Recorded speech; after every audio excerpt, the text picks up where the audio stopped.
हाय, welcome back. दोस्तों, आप लोगों का फिर से एक बार धन्यवाद, क्योंकि आप फिर से हमारे YouTube चैनल में आए और फिर से आप मेरा वीडियो देख रहे हो। ठीक, अगर आप फर्स्ट टाइम मेरा वीडियो देख रहे हो तो प्लीज़ मैंने जो इसके पहले जो फर्स्ट वीडियो बनाया है उसको आप देख के बाद में ये वीडियो देखें, ठीक है, क्योंकि तभी आपको वन बाय वन समझ में आएगा।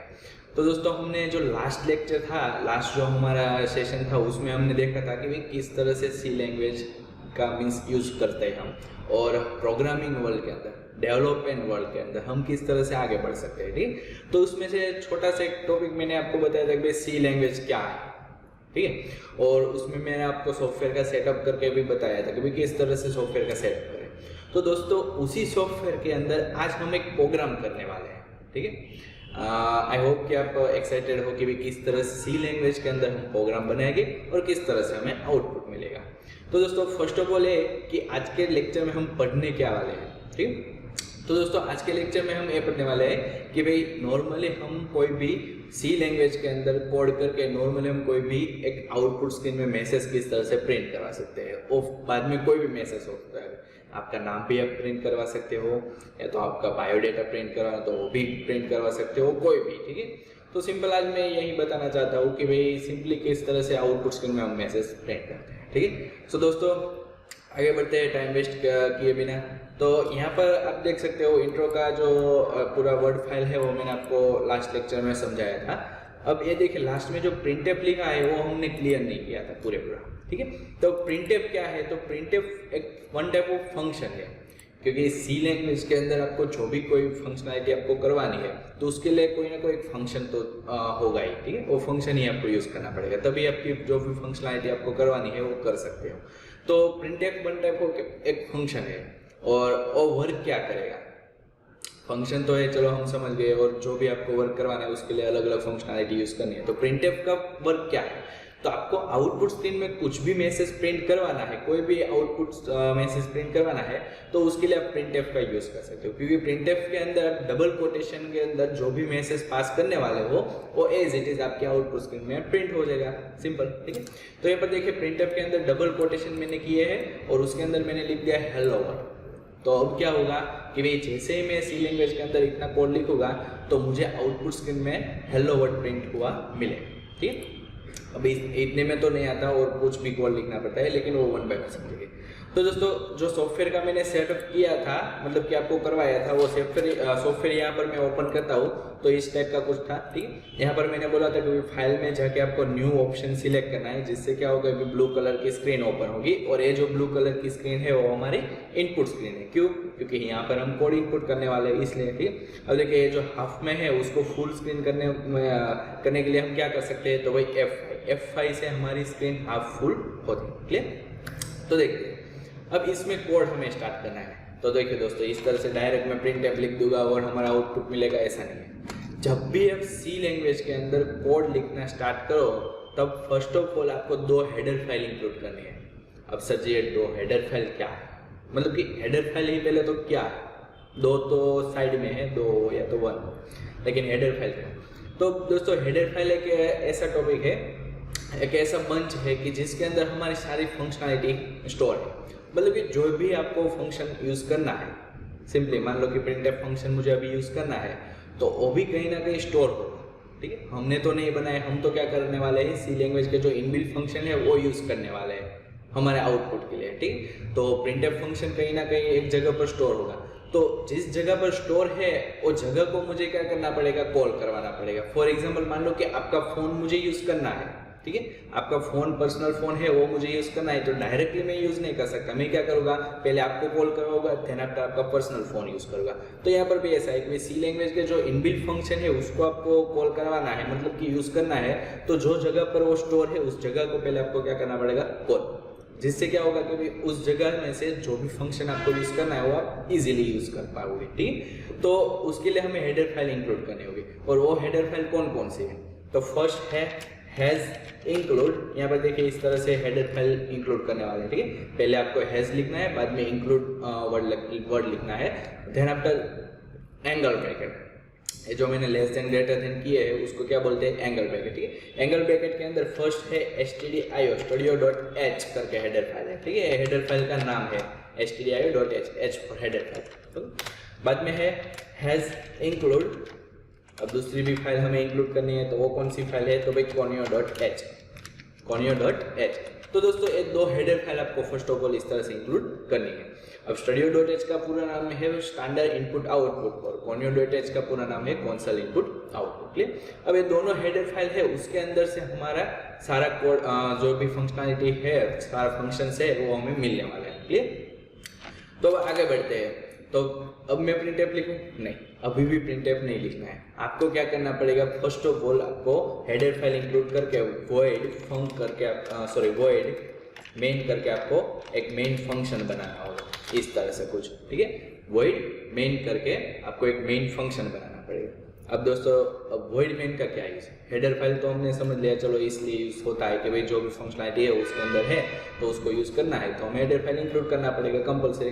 तो void main का क्या यूज है, तो दोस्तों जब भी आप सी लैंग्वेज के अंदर कोई भी कोड एग्जीक्यूट करवाना चाहते हो, मतलब कि रन करवाना चाहते हो, तो हमेशा उसके अंदर जो void main फंक्शन है जो हमने यहाँ पर बनाया है वो void main फंक्शन ही एग्जीक्यूट होगा, उसके अलावा कोई भी फंक्शन एग्जीक्यूट नहीं होगा। खास याद रखना, जो void main फंक्शन है वही एग्जीक्यूट होगा, उसके अलावा कुछ भी एग्जीक्यूट नहीं करना होगा।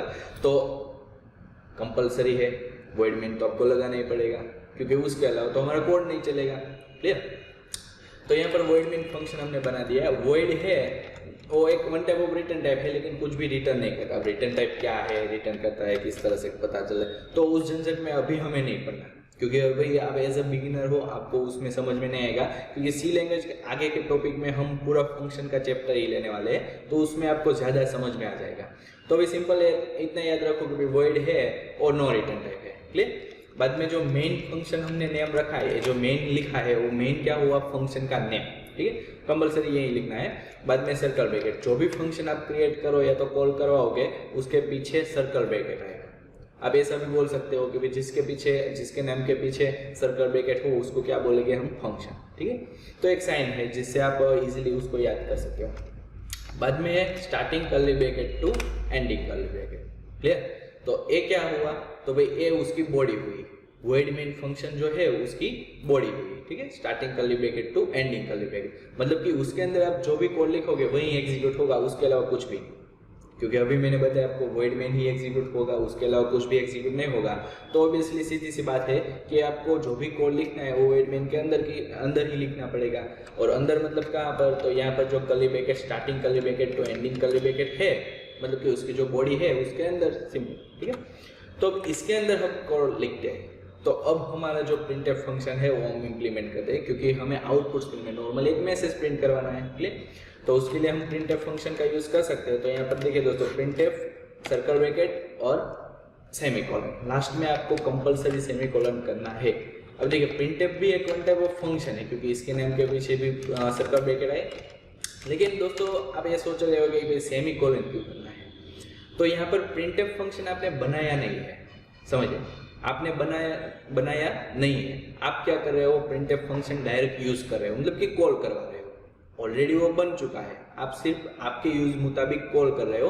तो जब भी कोई फंक्शन आपने बना रखा है या तो बन चुका है ऑलरेडी, उसको आप कॉल करवा रहे हो, तो उसके लास्ट में हमेशा आपको as a semicolon, as a ending statement मुताबिक करना पड़ेगा। मतलब कि यहाँ पर आप ऐसा बोल रहे हो कोई printf फंक्शन जो है वो यहाँ पर एंड हो गया, लाइन यहाँ पर एंड हो गया। ठीक है, तो एज ए एंडिंग स्टेटमेंट के लिए आपको सेमीकोलन कंपलसरी लगाना पड़ेगा, वरना उसकी एरर आएगी। ठीक है, तो यहाँ पर इसलिए सेमीकोलन लगाया है। अब printf के अंदर जो सर्कल ब्रैकेट है उसके अंदर हम क्या करेंगे, डबल कोटेशन के अंदर जो भी मैसेज पास करेंगे वो एज इट इज प्रिंट हो जाएगा। तो यहाँ पर डबल कोटेशन के अंदर सिंपली एक मैसेज में दे देता हूँ कि भाई हेलो सी लैंग्वेज, इस तरह से। क्लियर। तो दोस्तों ये जो हेलो सी लैंग्वेज मैंने पूरा लिखा है, आप कोई भी मैसेज लिख सकते हो, मैंने यहाँ पर हेलो सी लैंग्वेज लिखा है, तो ये मैसेज एज इट इज हमारे आउटपुट स्क्रीन में प्रिंट हो जाएगा। ठीक है, तो चलो हमारा कोड कंप्लीट, आप ऐसा समझ रहे हो, लेकिन ऐसा नहीं है, अभी कंप्लीट नहीं हो। वैसे प्रिंट हो जाएगा लेकिन आउटपुट ही आपको शो नहीं होगा। क्यों, तो वो भी मैं आगे समझाता हूँ। तो दोस्तों देखिए, यहाँ पर हमारा कोड कंप्लीट हो गया, तो अब ऐसा बोल रहे हो कि भाई यहाँ से रन करो, नहीं, डायरेक्ट आपको रन नहीं करना। पहले आपको क्या करना है, यहाँ पर बाजू का जो ऑप्शन है कंपाइल, उसमें आपको क्या करना है, कंपाइल करना है। कंपाइल से क्या होगा, तो इस तरह का कुछ एक बॉक्स ओपन होगा। अब ये बॉक्स जो ओपन हुआ है उसमें क्या है, तो यहाँ पर आपने जो भी कोड लिखा है बैक साइड मैंने जो इनपुट स्क्रीन है उसमें जो भी कोड मैंने लिखा है हैज इंक्लूड से लेके लास्ट में एंडिंग कर्ली ब्रैकेट तक का, उसमें कोई भी एरर होगी तो कंपाइलिंग क्या करेगा, उसको कंपाइल करके यहाँ पर मुझे बताएगा कि भाई एरर्स के अंदर जो देखिए यहाँ पर 00 है, वहाँ पर मुझे बताएगा कि भाई आपके कोड में इतनी एरर है, तो उसको पहले आप सोल्व कीजिए, बाद में आप रन करिए। ठीक, तो यहाँ पर मुझे 00 बोल रहा है, मतलब कि हमारे कोड में अभी कोई एरर नहीं है, तो ऑब्वियसली सिंपल के भाई हम रन करें तो रन हो जाना चाहिए। ठीक है, तो देखिए यहाँ पर रन करता हूँ तो देखिए रन किया लेकिन कुछ फर्क नहीं पड़ा, मतलब कि कोई चेंजेस तो नहीं आया, हमारी जैसी स्क्रीन थी वही रही, और हमारी जो स्क्रीन थी वो चेंज होके ब्लैक कलर की स्क्रीन होनी चाहिए और उसमें हमारा आउटपुट मिलना चाहिए। ठीक है, क्योंकि ये जो ब्लू कलर की स्क्रीन है वो हमारी इनपुट स्क्रीन, और जब भी हम रन करेंगे तब हमारी ब्लैक कलर स्क्रीन ओपन होगी, वो कौन सी स्क्रीन बोली जाएगी, आउटपुट स्क्रीन, क्योंकि आपने जो भी इनपुट किया है उसका आउटपुट भी मिलना चाहिए ना, तो वो आउटपुट स्क्रीन। तो लेकिन ऐसा कुछ आया नहीं, पहले तो मेन बात वही।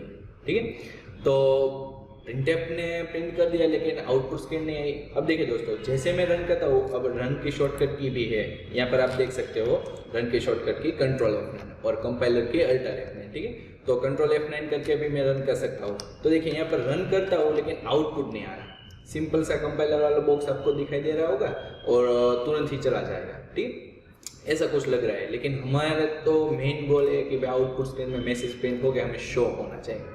अब देखिए दोस्तों, रन हो रहा है, आउटपुट भी आ रहा है, लेकिन प्रिंटफ का काम ओनली फॉर ऐसा है कि प्रिंट करवाना, तो वो क्या करेगा, प्रिंट करके बाहर निकल जाएगा, तो उतने में तो कुछ भी हमें शो नहीं होगा। ठीक, तो हमें क्या करना है, तो भाई स्क्रीन को होल्ड रखना है, मतलब कि हमारी जो आउटपुट स्क्रीन है वो आ रही है और प्रिंट हो गया तुरंत ही निकल जा रही है, उसके बदले हमें क्या करना है, प्रिंट होने के बाद होल्ड भी रखना है, जिससे क्या हो कि हम परफेक्टली आउटपुट शो देख सके। ठीक है, और जैसे हमें चाहिए कि भाई हमें चलो अब बाहर निकलना है, तो हम हमारे मुताबिक बाहर निकल सके, तो उसके लिए हमें क्या करना होगा।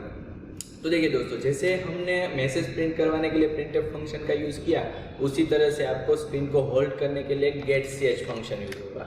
देखिए getch। अब देखिए दोस्तों, getch मैंने प्रिंटफ के नीचे ही क्यों लिखा, ऊपर क्यों नहीं लिखा, तो दोस्तों हमारा जो कोड है वो लाइन वाइज एग्जीक्यूट होगा। अब एक खास बात याद रखिए, हमारा कोड लाइन वाइज एग्जीक्यूट होगा, मतलब कि रन होगा तो भी लाइन वाइज होगा, या तो फिर कंपाइलर कंपाइल करेगा, कंपाइल मतलब कि चेक करेगा, ठीक, तो चेकिंग करेगा वो भी लाइन वाइज होगा। तो ऑब्वियसली सीधी सी बात है कि भाई प्रिंट करे उसके बाद ही हमें स्क्रीन होल्ड रखनी है, क्योंकि getch फंक्शन का काम क्या है, आउटपुट स्क्रीन को होल्ड रखना। अब प्रिंट ही नहीं हुआ होगा तो स्क्रीन होल्ड रख के क्या काम, तो हम क्या करेंगे, पहले printf फंक्शन एग्जीक्यूट करवाएंगे, जिससे वो क्या करेगा, प्रिंट कर देगा, और बाद में हम getch फंक्शन एग्जीक्यूट करवाएंगे, वो क्या करेगा, हमारी स्क्रीन को होल्ड रखेगा। अब मेन getch का काम ऐसा नहीं कि भाई स्क्रीन होल्ड रखना, उसका मेन काम जो है वो गेट मतलब कि लेना, गेट करना, ठीक, और ch मतलब कि कैरेक्टर, मतलब उसका मेन काम है कि भाई आउटपुट स्क्रीन में से कुछ एक कैरेक्टर गेट करवाना। अब जब तक हम पास नहीं करेंगे तब तक उसका आउटपुट उसका काम जो है वो खत्म नहीं होगा, और उसका काम खत्म नहीं होगा तब तक वो आगे नहीं बढ़ेगा, और जब तक वो आगे नहीं बढ़ेगा तब तक हमारी स्क्रीन होल्ड रहेगी। सिंपल, ठीक है। तो जब भी हम कोई भी एक एंटर कर देगा, मतलब कि कोई भी की है या तो एंटर आप प्रेस करो, कोई भी चलता है, ठीक है, तो कोई भी एक की या तो एंटर प्रेस करोगे तो getch का काम जो है वो खत्म हो जाएगा, और जैसे ही उसका काम खत्म तो ऑब्वियसली बाहर ही निकल जाएगा, क्योंकि उसके बाद तो आपने कुछ लिखा नहीं है। लेकिन जब तक आप पास नहीं करोगे तब तक क्या होगा, तो होल्ड रखेगा। सिंपल, ठीक। तो अब देखिए कंट्रोल F9 करके हम रन करते हैं, तो देखिए दोस्तों, हेलो सी लैंग्वेज हमारा आउटपुट स्क्रीन में प्रिंट होकर आ गया। अब फर्स्ट क्वेश्चन आपको यही होगा कि भाई हेलो सी लैंग्वेज प्रिंट तो हुआ, लेकिन टोटल 5 टाइम प्रिंट हुआ, तो ऐसा क्यों?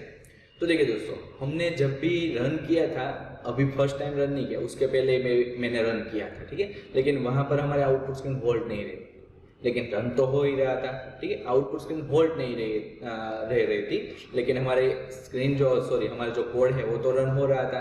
तो जितनी बार आप रन करोगे उतनी बार हेलो सी लैंग्वेज प्लस होता रहेगा। क्यों? क्योंकि यहाँ पर टर्बो C++ के अंदर ऐसा कोई फंक्शनलिटी नहीं है कि भाई ऑटोमेटिक वो क्लियर करता रहे स्क्रीन को, ठीक है, हमारा जो आउटपुट स्क्रीन है उसको क्लियर करता रहे, ऐसा कोई फंक्शनलिटी नहीं है। तो अब उसमें भी एक दिक्कत आएगी, क्योंकि जितनी भी बार मैं रन करूँ, देखिए यहाँ पर रन किया, बाद में एंटर प्रेस किया। अब देखिए दोस्तों एक बात और कि भाई यहाँ पर रन करके बाहर कैसे मैं निकल रहा हूँ, क्योंकि यहाँ पर प्रिंटफ ने उसका काम कर दिया प्रिंट करना। अभी काम किसका चालू है, गेट ch का। वो क्या कर रहा है कि भाई मुझे कोई एक कैरेक्टर गेट दीजिए, ठीक है। गेट ch क्या बोल रहा है कि भाई मुझे कोई एक कैरेक्टर आप इनपुट दीजिए। तो यहाँ पर हम कोई भी एक कैरेक्टर इनपुट करें या तो एंटर प्रेस करेंगे तो गेट ch जो मांग रहा है वो हमने उसको दे दिया, तो उसका काम खत्म। तो वो क्या कर देगा, बाहर निकल जाएगा, क्योंकि गेट ch के बाद तो आपने कुछ लिखा नहीं है, ठीक है। लेकिन जब तक आप पास नहीं करोगे तब तक वो क्या करेगा, हमारी स्क्रीन को होल्ड रखेगा। तो इसलिए यहाँ पर बाहर निकल आएगा। लेकिन यहाँ पर मैंने जो बोला वही दिक्कत है कि भाई जितनी बार रन करो उतनी बार हेलो सी लैंग्वेज प्लस होता रहा है, लेकिन हमने तो एक ही बार प्रिंट दिया है तो एक ही बार आना चाहिए। तो उसका सॉल्यूशन क्या है, तो देखिए दोस्तों यहाँ पर जैसे printf का काम प्रिंट करना है वैसे ही गेट ch का काम स्क्रीन को होल्ड करना है। तो उसी तरह से हमें स्क्रीन क्लियर करने के लिए भी एक फंक्शन यूज करना पड़ेगा, और वो कौन सा फंक्शन है और कहाँ पर लिखेंगे, तो उसके लिए हम फंक्शन यूज करेंगे clr क्लियर स्क्रीन, ठीक है। clr मतलब क्लियर स्क्रीन, और वो फंक्शन हम कहाँ पर यूज करेंगे, फर्स्ट टॉप में। अब ऐसा क्यों, तो देखिए दोस्तों जैसे ही हमारा कोड रन होना स्टार्ट करे तो पहले हमें क्या करना है, पूरी स्क्रीन को क्लियर करना है। अब देखिए दोस्तों यहाँ पर इसको मैं अभी रिमूव कर देता हूँ और यहाँ रन करके दिखाता हूँ। तो देखिए दोस्तों हेलो सी लैंग्वेज प्रिंट हो रहा है, लेकिन ऑल जो आउटपुट स्क्रीन है वो क्लियर नहीं हो रही है, इसलिए दिक्कत आ रही है। अगर मान लो कि ऑल जो आउटपुट स्क्रीन है वो क्लियर हो जाती होगी तो एक ही बार हमारा हेलो सी लैंग्वेज प्रिंट होके आएगा, दूसरी बार नहीं, ठीक है। तो वही हमें काम करना है कि भाई ऑल स्क्रीन जो है उसको क्लियर करनी है। तो जैसे प्रिंट हो उसके पहले हमें क्या लगाना है, क्लियर स्क्रीन, clr फंक्शन। वो क्या करेगा, हमारी पूरी स्क्रीन को क्लियर कर देगा, ब्लैंक कर देगा। सिंपल एक कर्सर रहेगा, यहाँ पर देखिए अभी हमें स्क्रीन पर कर्सर जो दिख रहा है सेंटर में वैसा कर्सर रहेगा, ठीक। बाद में तुरंत आपने क्या लगाया है, प्रिंटफ, तो वो क्या करेगा, डबल कोटेशन के अंदर आपने जो भी मैसेज प्रिंट करवाया है वो प्रिंट कर देगा, सिंपल, ठीक। और बाद में आपने क्या लगाया है, गेट ch, वो क्या करेगा, स्क्रीन को होल्ड करेगा, क्योंकि इसी तरह से लाइन वाइज कोड चलेगा।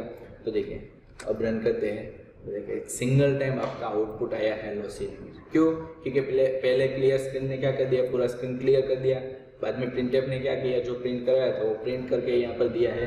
और अभी किसका काम चालू है, गेट ch का। वो क्या कर रहा है, स्क्रीन को होल्ड कर रहा है। और जैसे ही एंटर प्रेस करूँगा या तो कोई भी अल्फाबेट प्रेस करूँगा तो तुरंत बाहर, सिंपल, क्लियर। तो दोस्तों इस तरह से हम सी लैंग्वेज के अंदर और हमारा जो टर्बो C++ सॉफ्टवेयर है उसके अंदर नॉर्मली आउटपुट स्क्रीन में कोई भी एक मैसेज प्रिंट करा सकते हैं। अब यहाँ पर देखिए दोस्तों हेलो सी लैंग्वेज लिखा तो फिक्स नहीं है, यहाँ पर कोई भी आप मैसेज प्रिंट करा सकते हैं। अगर आपका नाम प्रिंट करवाना है तो भी प्रिंट करा सकते हैं, ठीक है। और यहाँ पर दूसरी बात है कि प्रिंटफ फंक्शन जो है, ये वाला जो पूरा प्रिंटफ फंक्शन है वो हमारा जो studio.h करके हेडर फाइल है उसमें से आ रहा है। और क्लियर स्क्रीन और दूसरा है गेट ch, वो दोनों फंक्शन कहाँ से आएंगे, conio.h में से, ठीक है। तो फर्स्ट ऑफ ऑल इसलिए तो हेडर फाइल इंक्लूड करनी है। अब देखिए दोस्तों अगर आप फर्स्ट टाइम कोडिंग के अंदर एंटर हो रहे हो तो इतना कोड भी आपको हाई लगा होगा, इसमें भी बाउंस गया होगा या तो समझ में आएगा वो जो भी, ठीक। लेकिन आपको घबराने की ज़रूरत नहीं है, सिंपली इसी तरह से मैं आपको एक एक टॉपिक क्लियर करता रहूँगा और इजीली आपको अंडरस्टैंड होगा। क्योंकि फर्स्ट टाइम है तो फर्स्ट टाइम आपको हार्ड लगेगा, ठीक है।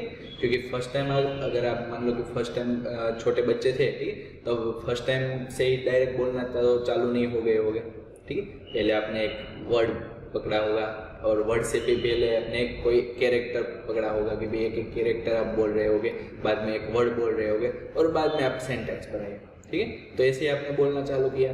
तो यहाँ पर भी ऐसा ही कुछ करना है कि भाई आपको स्टेप वाइज आगे बढ़ना है। और जब तक, हाँ एक दोस्तों एक बात ध्यान से सुनिए कि जब तक आपको एक टॉपिक क्लियर नहीं होता तब तक आपको दूसरे टॉपिक पर नहीं जाना है, ठीक है। आप बार बार मेरा वीडियो देख सकते हो, ठीक है, रिपीट करके, स्लो करके। अगर मेरी स्पीड आपको फास्ट लगती है तो स्लो करके भी देख सकते हो, लेकिन बार बार रिपीट करके एक टॉपिक को क्लियर कीजिए, बाद में ही दूसरे टॉपिक पर जाए, ठीक है। और इसी तरह से इजीली मैं आपको इजी वे में सब कुछ समझाते रहूँगा, 1 बाय 1 टॉपिक सारे के सारे टॉपिक में क्लियर करता रहूँगा। लेकिन हाँ दोस्तों उसके लिए एक बात है कि आपको मेरे साथ कंटिन्यू कनेक्ट रहना पड़ेगा और उसके लिए आपको हमारी चैनल जो है सीमा इंस्टीट्यूट करके उसको सब्सक्राइब करना पड़ेगा, लाइक करना पड़ेगा सभी वीडियो को, और जो बेल आइकन है उस पर क्लिक भी करना पड़ेगा, क्यों? क्योंकि तभी मेरा वीडियो आपको नोटिफिकेशन में आएगा और तभी आपको पता चलेगा कि मैंने कोई वीडियो न्यू ऐड किया है और तभी आप देख सकोगे। क्लियर? और दोस्तों अगर आपको ये जो वीडियोस है आपको हेल्पफुल लगते हैं कि भी कोई भी आईटी पर्सन जो बंदा है जिसको आईटी में जाना है उसको हेल्पफुल लगेगा तो उसको आप शेयर भी कर सकते हो। ठीक है? सो मिलते हैं अब नेक्स्ट सेक्शन में दोस्तों, और आई होप कि आप मेरे साथ इसी तरह से कंटिन्यू कनेक्टेड रहेंगे। ठीक है? सो थैंक यू दोस्तों।